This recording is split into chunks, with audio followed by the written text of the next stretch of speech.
back to Maryland to receive one of the highest honors for an athlete. So you just can't get away with it. It's all over the internet. But take a listen here, of course, at Maryland when they retire your number.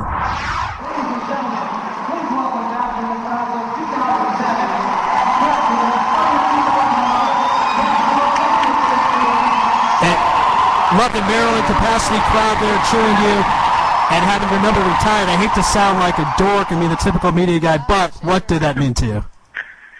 Well, my first year as a freshman, my first game, we were playing in front of 250 people. And my last game against Duke at home, my last senior night game, was a sold-out crowd of close to 18,000. Wow. So, I mean, that was probably the most amazing thing, is to see Maryland come full circle. And when I sat with Brenda Freese before I even signed, she said, listen, I want to turn this program around. I want full houses. I want championships. That's what I want. And we shared that dream, and I think that day kind of just closed it for me. I mean, it was like all those people came and just, kind of gave back to me and to Brenda and to the program to just come and cheer us and the Terps on. And for years to come, I think this program is here to stay, and that's how I felt. It was just like, it was an honor. I actually flew from Slovakia. I had a game in Slovakia, and then my dad and I flew from Slovakia, from the mountains of Slovakia, to that game for like 2 days. Wow. In Washington. Just to go there and to go and come back, because I had another game in Israel, so I had to I played a Euro Cup game. I flew to Maryland for 2 days, and then I went back for the Israeli League game. But certainly the look on your face, pure joy, was certainly worth all the plane fare, I imagine, right? Oh, for sure. Definitely. Also, I like the story of how you went to Maryland. You were basically the first major recruit to go to Maryland. I like the Israeli guts, if you will, the Beit scene, because you didn't go to Duke, you didn't go to Tennessee, you didn't go to a place that was established. You wanted to start something new. So talk about your confidence that you knew that's where you wanted to go and build something very special in Maryland. Yeah, I mean, well, looking back, it's pretty dumb and naive, but I'm kind of glad. I mean, the year before I got there, Maryland was 10-18, which is probably one of the worst 8 out of 9 teams in the ACC. So not very good. But right. For some reason, I came as a freshman, and the media asked me, "What are your goals?" And I said, "What do you mean? We're going to win a championship." Why are you asking me that? And then they put you. Wasn't even. Then they wanted you to put you in the insane asylum, right? Put you in a straitjacket. Yeah, I think they did, but with hard work and with confidence that our teammates, we gave each other, and the coaches, I think you can achieve anything when you have a common goal and you work for it, and you have the talent and the skill, which we did, and you can accomplish those things. And I really believe that. And I think, when you convince people that you can do it, then they start believing they can do it. They know they can do it, and you can really accomplish things you would never, ever imagine you could do. The audience likes that, so that's good stuff there. I like it. It's good positive stuff, and we like that here on Lewis Live. Now, Shay, I wanted to ask you about this docu-reality web series, Israel. So I just want to play a clip here. This is pretty cool stuff. Take a listen to Shay Doron. Practice, Israel national team, 2011. What? Can I get a beat? Well, you're about to rap, Shay. That's pretty cool. We are white girls. Oh, I thought you were going to rap. They cut you off. Okay, here we go. Here in Israel. I'm a professional basketball player. I play all over the world. This year I played in Israel, and we took the European Championship. You'll see more. So talk about that. That's pretty cool stuff. How do they approach you and get you on the program on docu-reality web series? Go ahead.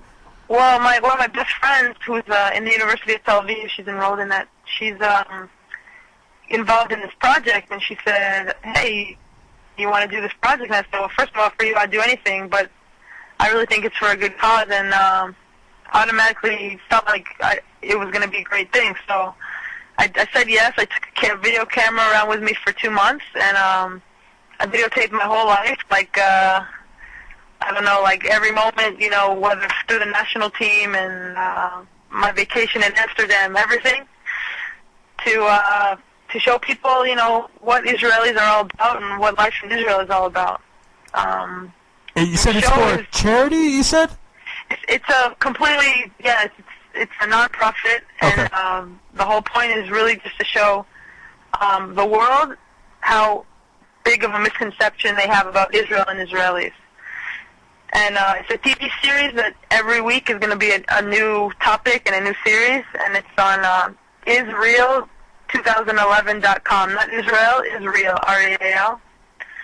2011.com, and every week you can watch another episode about me, and there's 3 other people in this project, so it's 4 people total. It's pretty cool. I got to see it the other day. I finally got to watch the whole thing. It was pretty amazing. Yeah, it's great stuff. It's pretty impressive, and congratulations to being part of that wonderful project. It's great to know it's going to help charity, and like you said, the Hasbro element as well, very crucial. Now, Shay, one of the last times we had you on the program, I believe about a year and a half ago, we talked about you giving me a signed jersey. I still want this to happen. So, when is your next game in Raleigh so I can come? It was that long ago, a year and a half. It was January, February of last year, and then I don't know what I was so depressed. America lost the Storm, and I just didn't want to think about basketball for a while. Oh, I got to cross to Tanisha Wright. That's my teammate, and she's gonna come back. I'm happy to say for another year in Raleigh with me. So, hopefully they win it again. But we'll keep a soft spot for Phoenix for you. Hey, I'm telling you, a lot of people said that this team is better than the 07 team and the 09 team. So, but they're struggling for a little bit. They had the number 1 seed and they started to slip.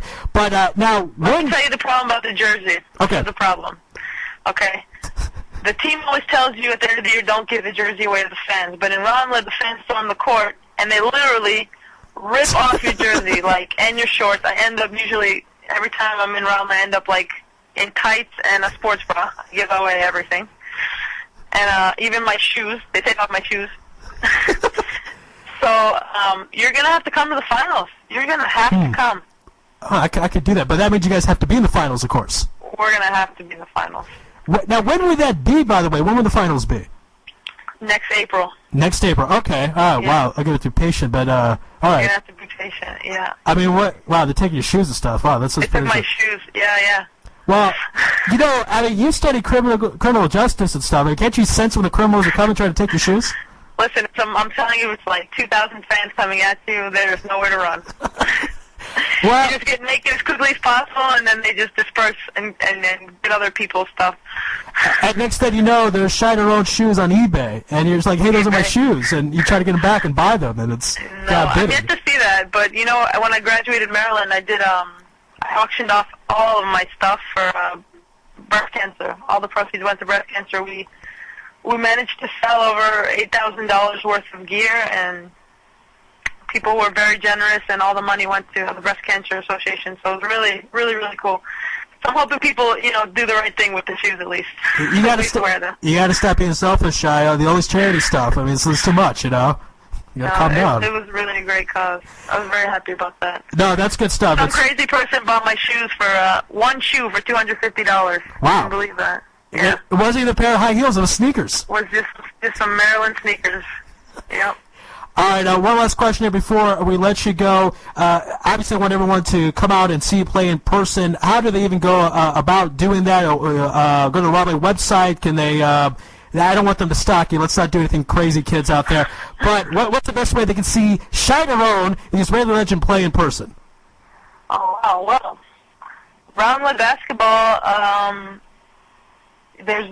sure there's a website, which I should probably know, but I don't.